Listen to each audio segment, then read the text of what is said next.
So again, let's discuss about the mineral based industry here. In the previous video I told you about the chemical industry and aluminum smelting. So here fertilizer industries, because I told you regarding the chemical, first of all we discuss about the fertilizer. India is the third largest producer for the fertilizer industry. Our country is the third largest producer. So there are 57 unit produce nitrogenous fertilizer. How many units produce nitrogenous fertilizer? That was 57. 29 units produce urea. Please keep in your mind and note down in the copy. 57 unit produce nitrogen fertilizer, 29 unit produce urea, 68 units produce superphosphate. 68 unit produce superphosphate, and production of nitrogen fertilizer also. And one unit cooperative sector, 10 unit under public sector undertaking. इसमें एक जो unit है वो तो cooperative sector में आ जाती है. Cooperative sector आपको प्रीवियस बताया था, जैसे शुगर की हमने बताई थी, where the joint two people, दो प्राइवेट कंपनीज इकट्ठा हो गई या सरकारी और प्राइवेट इकट्ठा होगी, that was called cooperative. And 10 units जो हैं वो under the public sector undertaking. Public मतलब सरकार के अंडर आ जाती है. Is that clear?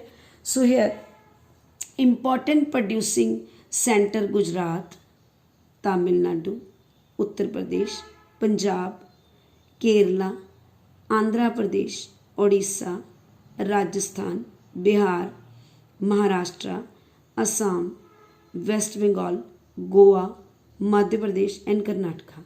I repeat again, Gujarat, Tamil Nadu, Uttar Pradesh, Punjab, Kerala, Andhra Pradesh, Odisha, Rajasthan, Bihar, Maharashtra, Assam, West Bengal, Goa, Madhya Pradesh and Karnataka. 15 states are there. Is that clear? So these are the fertilizers industries. Again I repeat that India third largest producer है. 29 unit urea के लिए है, urea produce करता है. 57 unit nitrogen fertiliser produce करता है. 9 unit अमीनियम sulphate produce करता है. इसमें 9 यूनिट अमोनियम सल्फेट प्रोड्यूस करता है.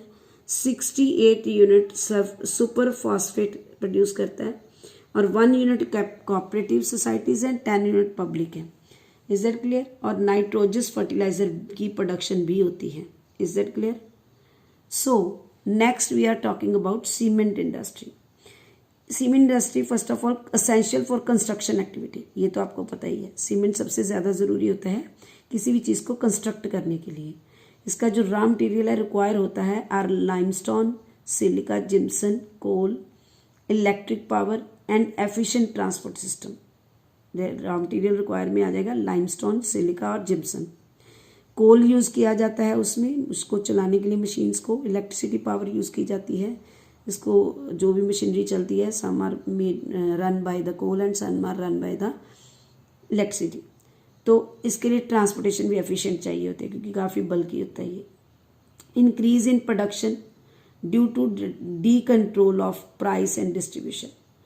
इसकी प्रोडक्शन बहुत ज़्यादा इंक्रीज होती है क्योंकि इसकी कीमत और इसकी डिस्ट्रीब्यूशन के ऊपर कोई कंट्रोल नहीं है, बढ़ती कम होती रहती है. Exported to East Asia, Middle East, South Asia. कहाँ कहाँ हमारी कंट्री से जाता है ये? ईस्ट एशिया में भी, मिडल एशिया में भी, मिडल ईस्ट एशिया में भी और साउथ एशिया में भी. इसकी नीड किस लिए पड़ती है? Need to generate adequate domestic demand and supply. Adequate मतलब बहुत ज़्यादा, अपने खुद की कंट्री में ही बहुत ज़्यादा डिमांड है और सप्लाई है, इसलिए ज़्यादा से ज़्यादा इसको जनरेट मतलब ज़्यादा से ज़्यादा बनाया जाता है. Is that clear? Located in area with access to domestic and international market. इसके लिए कौन कौन सा एरिया है? एक तो खुद की अपनी मार्केट में ये बहुत सेल होता है क्योंकि आए दिन आपने देखा होगा कंस्ट्रक्शन का काम चलता रहता है। इंटरनेशनल मार्केट में भी इसकी बहुत डिमांड है। Uses bulky and heavy raw material, आपने देखा ही होगा सीमेंट के जो बैग्स होते हैं वो काफ़ी हैवी और काफ़ी बल्की होते हैं। So that's why again I repeat all the things. First of all ये कंस्ट्रक्शन एक्टिविटी के लिए यूज़ किया जाता है। इसका प्राइस और डिस्ट्रीब्यूशन जो है वो डीकंट्रोल है। इसका raw material limestone, silica gypsum, coal, electric power and efficient transport system, ये सारा आ गया। इसमें इस एक्सपोर्ट कहाँ होता है? ईस्ट, मिडल ईस्ट और साउथ एशिया, तीनों एशिया कॉन्टिनेंट में होते हैं। और इसकी ज़रूरत किस लिए पड़ती है? डोमेस्टिक डिमांड एंड सप्लाई के लिए। इसका मटेरियल काफ़ी हैवी है, बल्कि है, और इस लोकेटेड है area with access to domestic and international market. इसको मतलब कहाँ कहाँ पाया जा सकता है या कहाँ कहाँ के लिए इसको प्रोड्यूस किया जाता है, खुद की मार्केट के लिए भी और फॉरेन मार्केट के लिए भी। So today we discuss about fertilisers industries and cement industries. Is that clear? Listen carefully this video and after that have to make the notes.